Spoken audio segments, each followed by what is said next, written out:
सन 1984 की सुबह का वक्त है। बरसात का मौसम है। 14 जुलाई तारीख है। एक पुराने ईसाई कब्रिस्तान में पुराने दरवाजे की जानिब एक पुराने जमाने का अंग्रेज एक हाथ में छाता लिए आहिस्ता आहिस्ता पहाड़ी पगडंडी पर चला आ रहा है। उस बुजुर्ग अंग्रेज की निगाहें परेशान हैं। Don't shoot!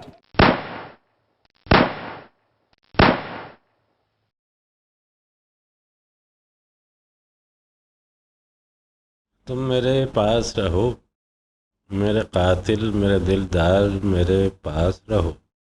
जिस घड़ी रात चले, जिस घड़ी रात चले, आसमानों का लहू पी के सया रात चले।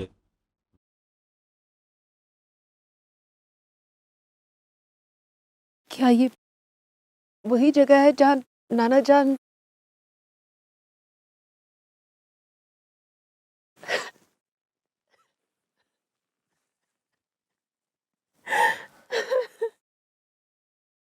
मुझे माफ कर दीजिए दादा जान, मुझे माफ कर दीजिए। बेटी, क्या तुमने तुमने मुझे माफ कर दिया? दादा जान,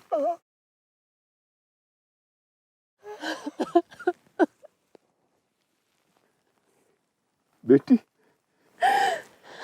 तुम्हारी इस दादा जान को ये भी नहीं मालूम कि पोती का नाम क्या है? अवशा।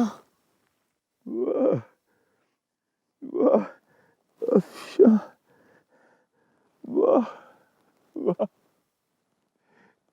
जितना खूबसूरत तुम हो उतना ही खूबसूरत तुम्हारा नाम, अफशा। अफशा, मुझे तुमसे बहुत कुछ पूछना है, तुमसे बहुत कुछ सुनना है, लेकिन उससे पहले मुझे तुम्हें बहुत कुछ बताना है। जरा सोचो, ये कौन है? एक अंग्रेज पुलिस ऑफिसर से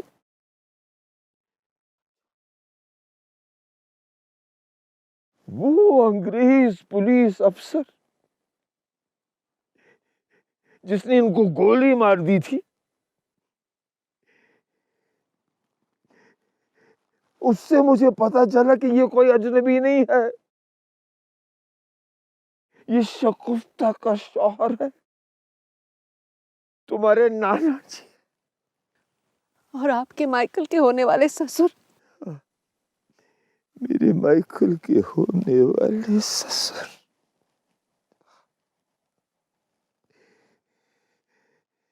जरा सोचो, मैं एक आदमी की लाश के सामने खड़ा हूं जिसके होंठों पर मरते वक्त मेरे खिलाफ एक ऐसा इल्जाम था, एक ऐसा इल्जाम जिससे मैं जिंदगी भर बाहर नहीं आ पाया हूं। भाजी साहब, you betrayed me. Yes.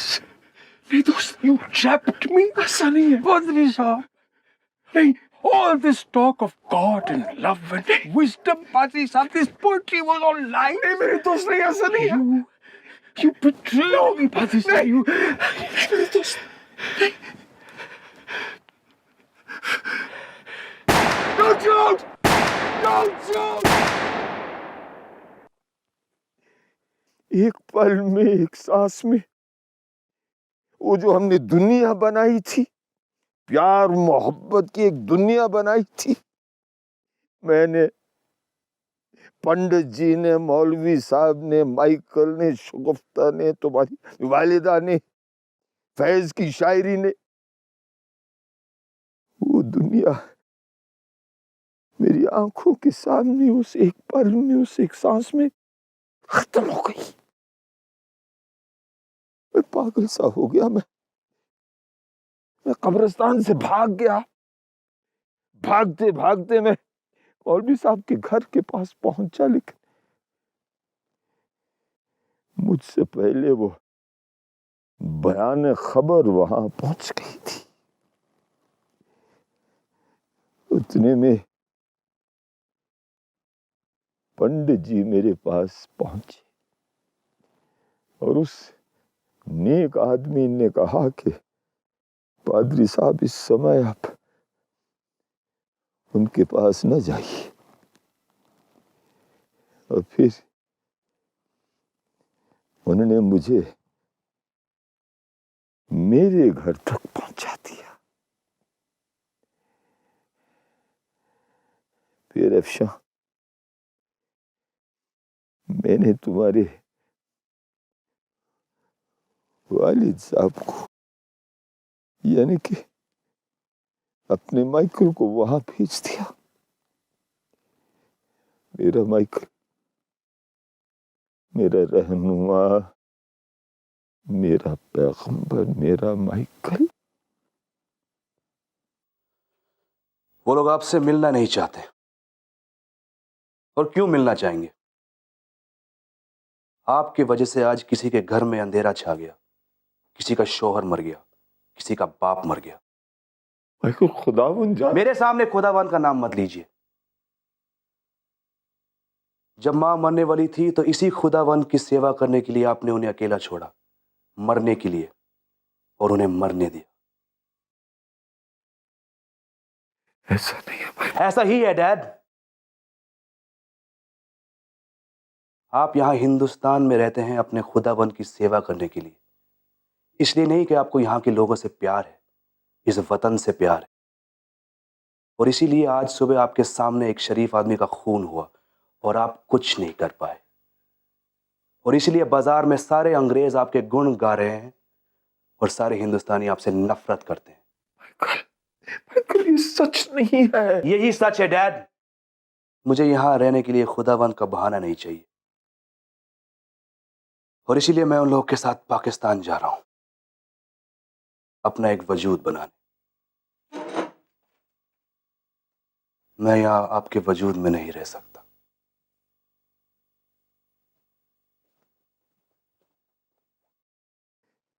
उस वक्त अगर मैं मर जाता तो अच्छा होता,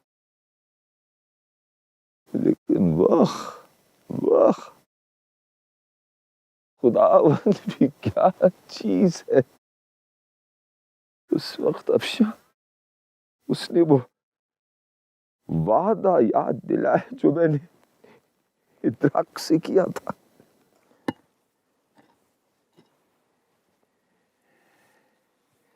ये इदराक की आखिरी तमन्ना थी कि उन्हें यहीं इसी कब्रिस्तान में दफनाया जाए। मैं बस उनकी तमन्ना को पूरा कर रहा हूं। मैं और क्या कर सकता हूं? मैं और क्या कर सकता हूं?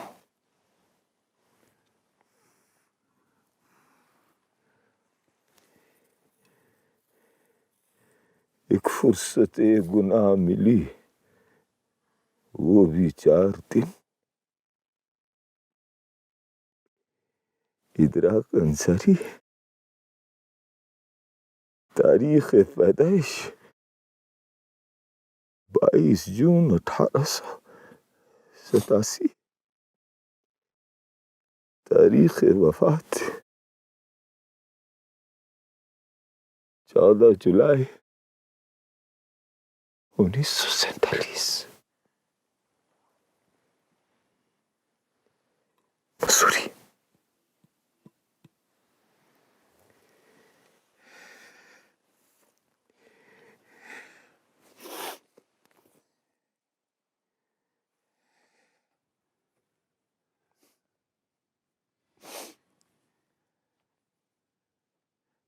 आखिर कुछ तो फायदा हुआ पादरी होने का। पादरी साहब, परवरदिगार पर भरोसा मत तोड़िएगा। मैं कैसे भरोसा रखूं पंडित जी, मैं कैसे भरोसा रखूं? इस सब के बाद मैं कैसे भरोसा रखूं? दोस्त, समय उसी के हाथ में है और समय बहुत बड़ा चारागर है।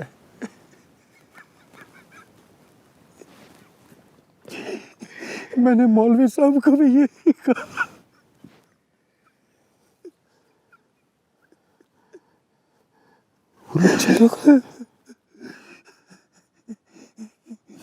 चले गए।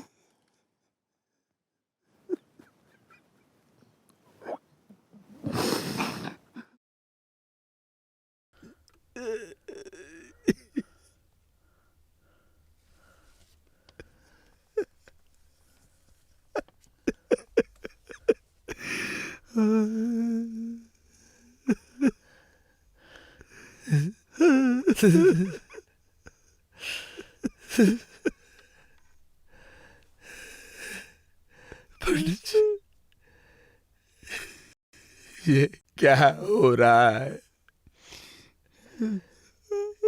क्या मसूरी मेरा घर नहीं? क्या मैं यहाँ पैदा नहीं हुआ?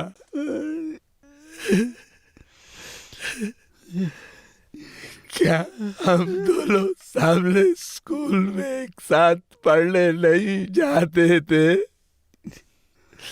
क्या यहाँ नीचे मैदान में हम दोनों एक साथ फुटबॉल नहीं खेला करते थे? पंडित जी,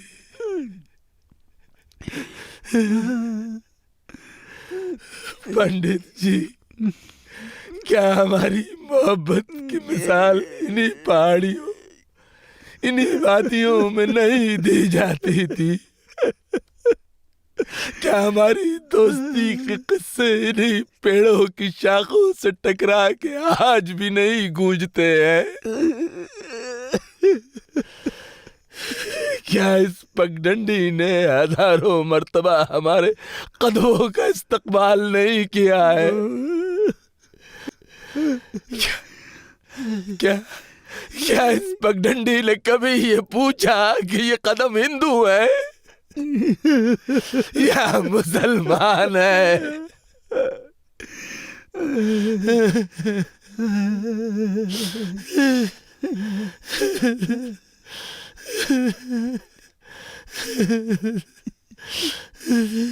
पंडित जी, अब मैं क्या करूं?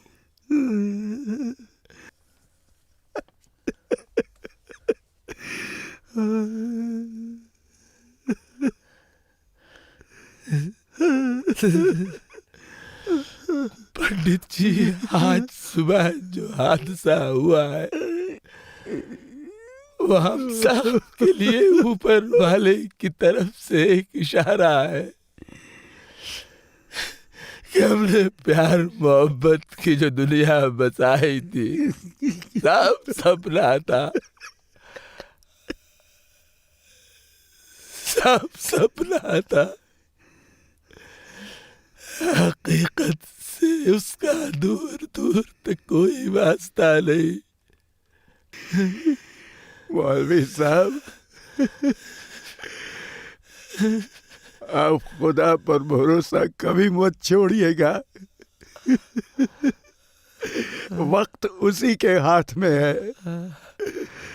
समय बहुत बड़ा चारागर है। हम फिर एक बार जरूर मिलेंगे। हम दोनों अलग अलग नहीं रह सकते। पंडित जी, मैं जहाँ भी रहूंगा आप हमेशा मेरे साथ रहेंगे।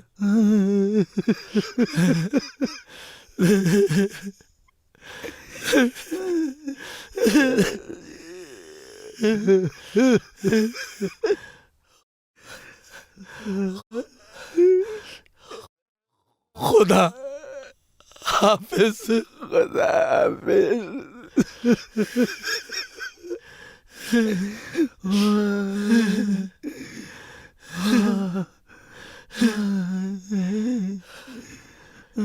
खुश रहो अहले वतन, हम तो सफर करते हैं।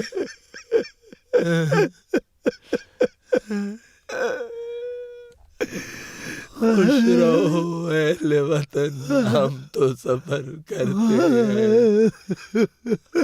हम तो सफर करते हैं।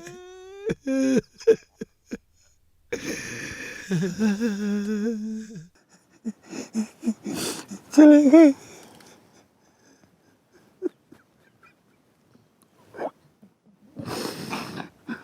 Long years ago, we made a tryst with destiny, and now the time comes when we shall redeem our pledge, not wholly or in full measure, but very substantially. At the stroke of the midnight hour, when the world sleeps, India will awake to life and freedom.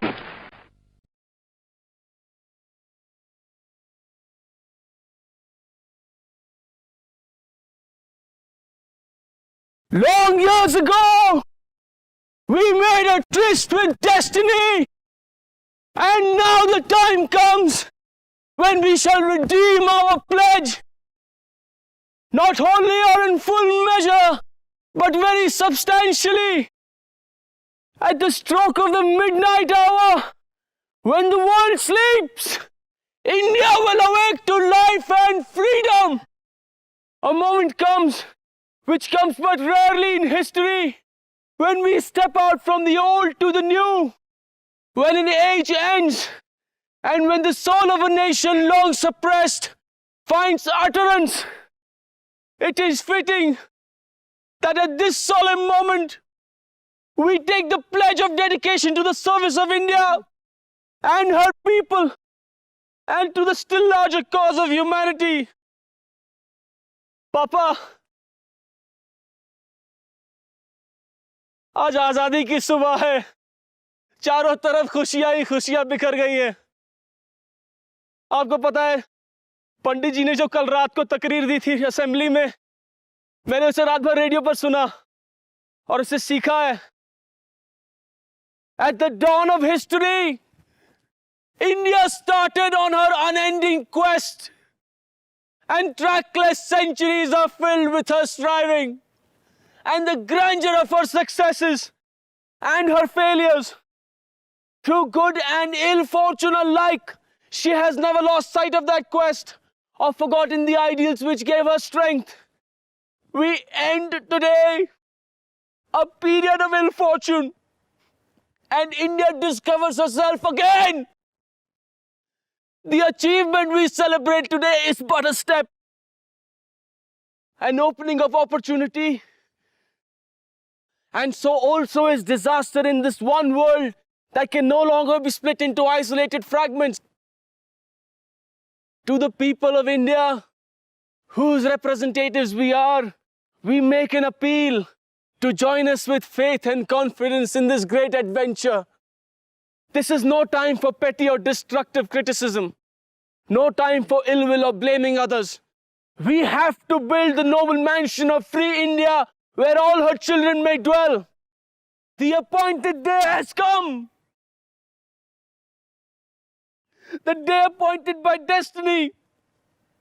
And India stands forth again after long slumber and struggle. Awake, vital, free and independent. The past clings on to us still in some measure, and we have to do much before we redeem all the pledges we have so often taken. Yet, the turning point is past, and history begins anew for us. The history that we shall live and act, and others will write about. It is a fateful moment for us in India, for all Asia, and for the world. A new star rises. the star of freedom in the east. A new hope comes into being. A vision long cherished materializes. May the star never set and that hope never be betrayed. But freedom brings responsibilities and burdens, and we have to face them in the spirit of a free and disciplined people. On this day, our first thoughts go to the architect of this freedom, the father of our nation, who, embodying the old spirit of India, held aloft the torch of freedom and lighted up the darkness that surrounded us. We shall never allow that torch of freedom to be blown out, however high the wind or stormy the tempest.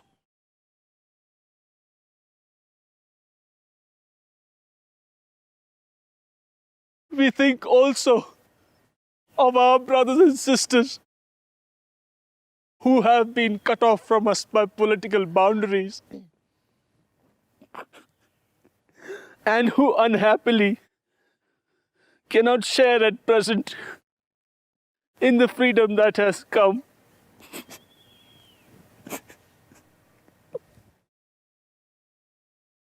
They are of us and will remain of us, whatever may happen. And we shall be sharers in their good and ill fortune alike.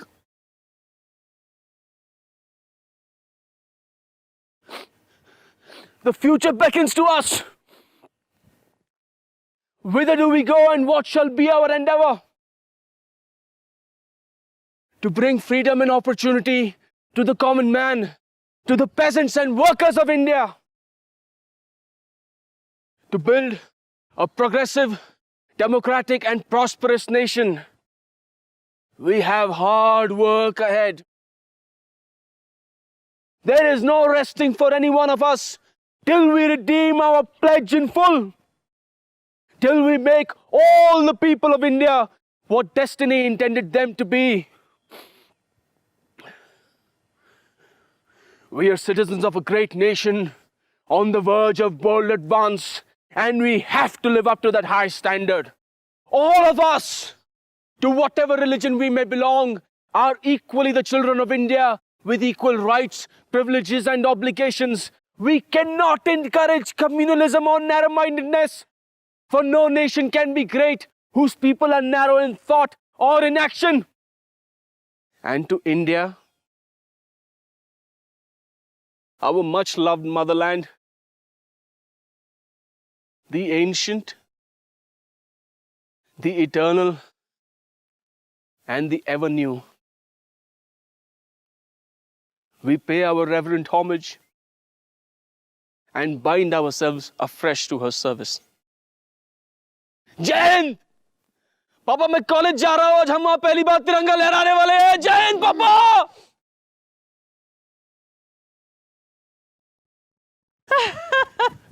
जीते रहो बेटा, जीते रहो। आलमे यास में घबराए ना इंसान बहुत। अरे दिल सलामत हो तो हंसरे बहुत, अरमान बहुत। पंडित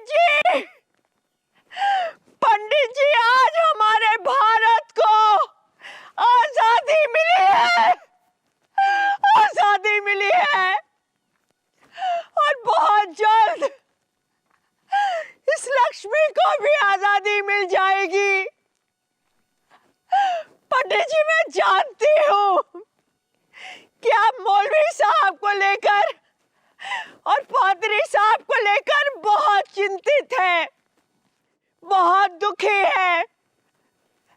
लेकिन आप चिंता छोड़ दीजिए।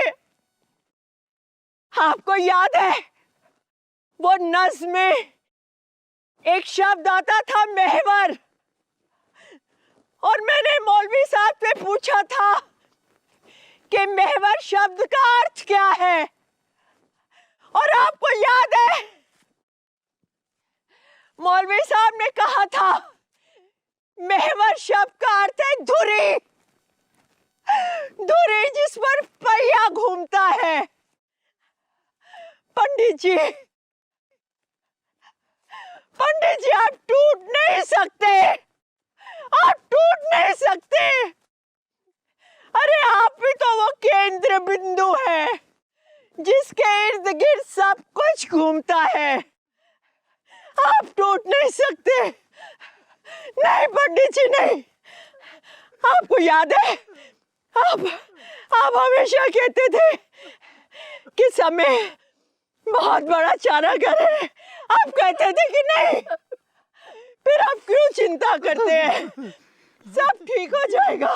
नहीं नहीं पंडित जी नहीं, नहीं नहीं, सब ठीक हो जाएगा, सब ठीक हो जाएगा। हमारा भारत आजाद हो गया, हमारा भारत आजाद हो गया। चक्की देख के दिया कबीरा रोए, दो पाटन के बीच में साबत बचाना को। पत्ता टूटा। पंडित जी आप अपने बेटों से कहिएगा यहाँ पे जरूर खेलने हैं। पंडित जी चाय पी लो। उन दोनों को तो आने दो। ठीक है। अब के बिछड़े कब मिले, दूर पड़ेंगे जाए। पंडित जी आप टूट नहीं सकते, आप टूट नहीं सकते। जो समय हम लोगों ने एक साथ बिताया उसमें बहुत शिफा है। उस सफर का नतीजा तो तुम हो। कहीं तो जाके रुकेगा सफीनाए गमे दिल। पत्र हिंदी में होता है, खत उर्दू में होता है।